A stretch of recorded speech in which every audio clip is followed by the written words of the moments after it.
Halo semuanya, welcome to my channel. Kali ini kita akan bercerita dengan judul Tergoda Janda Kakakku.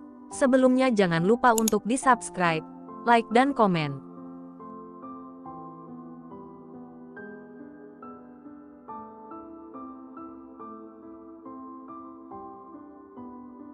Episode 62, Dia Suamiku. Pagi itu, seperti biasa, Ricky mengantar istrinya ke kampus. Saat tiba di depan gedung kampus, mereka selalu menjadi pusat perhatian karena Ricky mengendarai mobil-mobil mewah. Ricky memang sangat suka mengoleksi mobil mewah. Bahkan dia sudah menyewa satu lantai basement di apartemennya hanya untuk menyimpan koleksinya. Pagi ini, Ricky mengendarai mobil Audi hitamnya, dan banyak orang yang tak henti menatap mereka. "Sayang, nanti kamu pulang jam berapa?" tanya Ricky. "Paling sekitar jam 1 siang. "Kenapa, Mas? Kalau nggak bisa jemput?" "Nggak apa-apa. Kok Karin bisa pulang naik taksi?" jawab Karin. "Ya sudah. Jika begitu, maaf ya, aku akan ada meeting. Jadi mungkin akan pulang terlambat," kata Ricky. Mas, hati-hati ya," ucap Karin sambil meraih tangan kanan Ricky dan membawanya ke keningnya.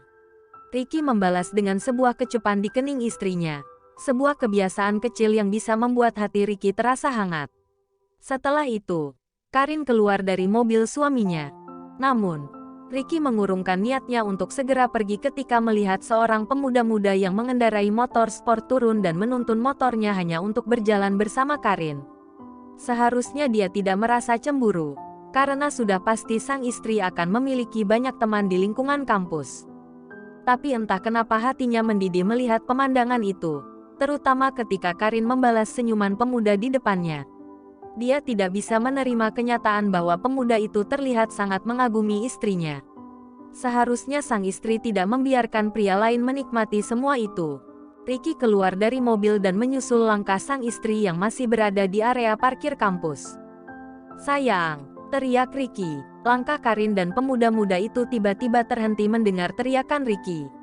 Pemuda itu tampak mengerutkan dahinya ketika melihat Ricky mendekati Karin. Panggilan dari pria berpakaian formal itu sedikit mengganggu pendengaran Karin. "Ya, Mas." Karin mendekat pada Ricky. Mungkin ada hal yang perlu disampaikan oleh suaminya. "Mas, lupa bilang sama kamu kalau nanti malam kita makan malam sama Momi. Besok dia mau menyusul Dedi ke Rusia," ucap Ricky. "Iya, nanti Karin ke sana bantu Mom siapkan semuanya," jawab Karin. Dia pikir setelah berbicara seperti itu, Ricky akan segera kembali ke mobilnya. Namun, pria itu malah memandangi teman yang ada di sampingnya. "Oh iya, Mas, kenalkan. Ini teman Karin. Namanya Bagas. Dia satu jurusan sama aku," kata Karin. "Hai, Mas. Saya teman Karin, Bagas," kata Bagas sambil menyalami Ricky dengan ramah. Namun, Ricky hanya menatap sinis pemuda itu, tanpa memberikan sambutan yang sama hangat. "Ya sudah, sayang, Mas ke kantor dulu," ujar Ricky, sengaja menekankan kata "sayang" untuk memberitahu Bagas bahwa dia adalah orang istimewa bagi Karin. Ricky juga memberikan ciuman sekilas di pipi Karin sebagai tanda kepemilikannya atas diri istrinya. Bagas terlihat terkejut oleh interaksi antara kedua orang di depannya. Tapi dia mencoba bersikap seolah-olah tidak terpengaruh. "Apa kamu sedang dalam kesulitan?" tanya Bagas setelah Ricky pergi. "Kesulitan? Tidak, ada apa?" jawab Karin. "Wajahmu terlalu polos untuk menjadi seorang wanita seperti itu.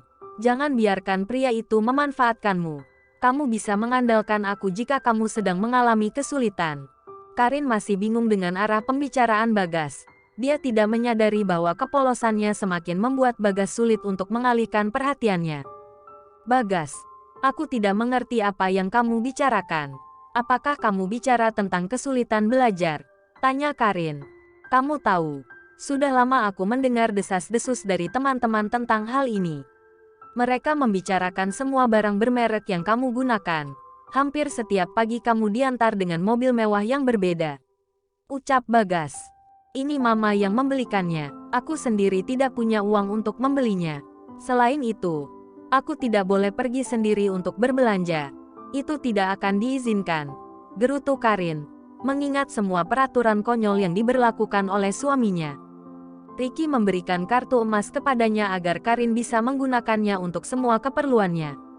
Namun, Karin sama sekali tidak pernah menggunakannya. Kartu itu tetap berada di dompetnya. Karena setiap pagi Ricky juga memberikan beberapa lembar uang untuk saku Karin. Bagi suaminya, jumlah uang saku yang diberikan mungkin terlihat kecil. Tetapi bagi Karin, itu adalah tabungan yang bisa digunakan untuk keperluan lainnya. "Apakah kamu bersamanya setiap malam?" tanya Bagas. Karin mengangguk, dan jawaban itu membuat Bagas merasa sedikit kecewa. "Berapa dia membayar kamu?" Karin memperbaiki pernyataannya. "Maaf, bukan membayar, tapi memberi nafkah." Bagas hanya mendengus. Dia merasa telah salah menilai Karin sejak awal. Meskipun penampilannya mencolok dengan barang-barang bermerek yang sering dia pakai, Karin tetap rendah hati dan ramah. Dia tidak pernah mengira bahwa di balik kemewahan itu ada seorang pria dewasa yang mungkin memanfaatkan kebaikan hati gadis yang dia sukai. "Jika aku bisa memberimu lebih dari dia, maukah kau menjadi milikku?" Langkah Karin langsung terhenti. Sekarang ia paham kemana arah pembicaraan ini. Sebenarnya ia sangat kesal. Ingin sekali ia menamparkan pemuda di depannya. Tapi hal ini pasti akan jadi pusat perhatian. "Milikmu, atas dasar apa kau ingin aku menjadi milikmu?" sarkas Karin. "Jika yang kau butuhkan hanya barang-barang seperti itu, aku masih mampu untuk membelikannya. Aku masih muda. Aku pasti bisa melayanimu lebih dari dia." Karin hanya menghela nafasnya menahan emosi yang sudah ada di puncak ubun-ubunnya. "Kau tak akan bisa seperti dia. Tak akan pernah. Dia melakukan segalanya untukku. Dia mencintaiku dengan segenap hatinya," jelas Karin. "Cih, bullshit. Sugar daddy seperti dia hanya butuh tubuhmu untuk menghangatkan ranjangnya. Plak, jangan hina hubungan kami. Kami sudah diikat oleh hubungan suci yang disebut pernikahan. Kami menikah sah secara agama dan negara. Dia imamku. Dan kau tidak akan pernah bisa menjadi seperti dia. Karena dia satu-satunya lelaki dalam hidupku." "Camkan itu," bentak Karin. "Dia, suami. Tidak mungkin." Bagas terkejut atas ucapan Karin. "Sayang sini. Mbok Sum juga udah di dapur tuh," sambut Septi Monica, ibu dari Ricky Adrian. Penthouse milik kedua orang tua Ricky memang satu gedung dengan apartemen Ricky. Hanya berbeda satu lantai saja karena penthouse milik Septi berada di lantai teratas gedung itu. Sengaja mereka tidak membeli rumah ataupun mansion seperti kebanyakan pengusaha karena dia dan suaminya sangat jarang pulang ke Indonesia. "Loh Ricky, kok kamu ikut ke sini? Bukannya kamu ada meeting di perusahaan?" Ricky tidak menjawab, tapi dari raut wajahnya Septi tahu putranya sedang kesal. "Karin, tadi Mommy bikin adonan brownies, tolong kamu kasih ke loyang terus di oven sekalian ya. Mommy mau bicara sama suami kamu sebentar," ucap Septi kepada menantunya. "Iya Mom, dari tadi ngambek. Nggak biasa-biasanya Mas Ricky kayak gitu," balas Karin. Septi duduk di sisi putranya yang duduk di ruang tamu, dan menepuk bahunya pelan. "What's wrong son?" tanya Septi. "Kenapa harus Karin sih Mom? Kenapa harus istri Ricky sih?" ucap Ricky dengan kesal. "Apanya?" Septi sedikit bingung dengan keluhan putra semata wayangnya. Setiap hari Ricky harus melihat tatapan memuja dari mata pria-pria di kampus saat melihat istri Ricky. "Nggak sopan banget mereka," jelas Ricky. "Now you see her. Look at her." Septi menunjuk Karin yang sedang berjalan ke arah mereka dengan membawa nampan berisi 2 cangkir teh hangat. Ricky mengikuti perkataan mominya. Wanitanya terlihat begitu cantik walau sedang mengenakan apron dan rambut yang diikat asal. "Apa yang sekarang kau lihat?" tanya Septi. "Ses so hot," jawab Ricky. Septi menepuk keras bahu putranya. Tak menyangka Ricky bisa begitu mesum setelah menikah dengan Karin. "Mas Ricky mau Karin siapkan makan siang sekalian. Mbok Sum bikin gudeg sama ayam ingkung," tanya Karin kepada suaminya. "Apa sayang, budek? Kis dosa ngatain suami. Ayam memang punya pacar kok main tikung segala. Gimana Mas?" Karin malah bingung. Karin hanya melongo mendengar pertanyaan-pertanyaan dari suaminya, sedangkan Septi langsung menjewer telinga putranya yang salah dengar. "Itu tadi yang Mommy suruh lihat. Dia begitu muda, cantik dan polos. Dan kau," kata Septi. "CKK, apaan sih Mom? Ricky ganteng begini," ucap Ricky. Ya Tuhan sayang, bagaimana bisa kau mau menjadi istrinya? Putra Momi masih saja kekanakan walau usianya sudah tua, ucap Septi kepada Karin.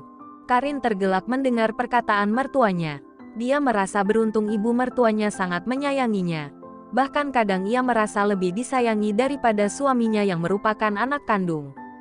Aku dewasa Mom, bukan tua, sanggah Ricky. Sama saja, kau sangat beruntung punya istri seperti Karina, ujar Septi. Omti benar. Untung saja Karina mau dinikahi pedofil seperti dirimu. Ternyata Raihan juga datang ke apartemen itu. Dia juga diundang untuk makan malam. Seharusnya ia datang bersama Fanny, tapi sayang mungkin Fanny baru bisa datang saat acara makan selesai karena dia harus mengoperasi secara mendadak salah satu pasiennya. Septi langsung memeluk keponakan kesayangannya. Dia menyayangi Raihan sama seperti ia mencintai putranya sendiri. Keponakannya mempunyai jiwa pemberontak, tapi ia juga tidak bisa menyalahkannya. Raihan hanya kecewa dengan keadaan, tapi ia pun juga tidak bisa memperbaiki keadaan tersebut. Kenapa kau jahat sekali pada Aunty? Tanya Septi pada Raihan. Dia sedang punya mainan baru Mom. Aduh Ricky, mominya memang belum mengetahui tentang Fanny. Jaga mulutmu pria tua, sahut Raihan sebal. Sayang tiba-tiba saja aku merasa lapar. Mas ingin mencoba ayam di tikung yang tadi kau masak, kata Ricky sambil melangkah pergi menuju sang istri yang terlihat sedang mengeluarkan brownies dari oven besar yang ada di dapur. Ricky ingin memberikan waktu pada mominya untuk bicara pada sepupunya. Ricky yakin banyak hal yang ingin disampaikan Septi mengenai perselisihan antara Raihan dan kedua orang tuanya. Sini sayang, panggil Septi. Come on Aunty. Raihan sudah sebesar ini kenapa masih memanggil seperti itu, ucap Raihan. Loh apa salahnya? Kamu dan Ricky adalah kesayangan Aunty, sahut Septi. Sebelum datang ke Indonesia Aunty bertemu dengan Momi dan Dadimu. Mereka, sebelum Septi menyelesaikan kata-katanya Raihan lebih dulu memotongnya. Stop Aunty. I don't want to hear that. Mereka tidak akan pernah peduli padaku. Ada Andre di sana. Cukup Andre saja, kata Raihan dengan nada datar.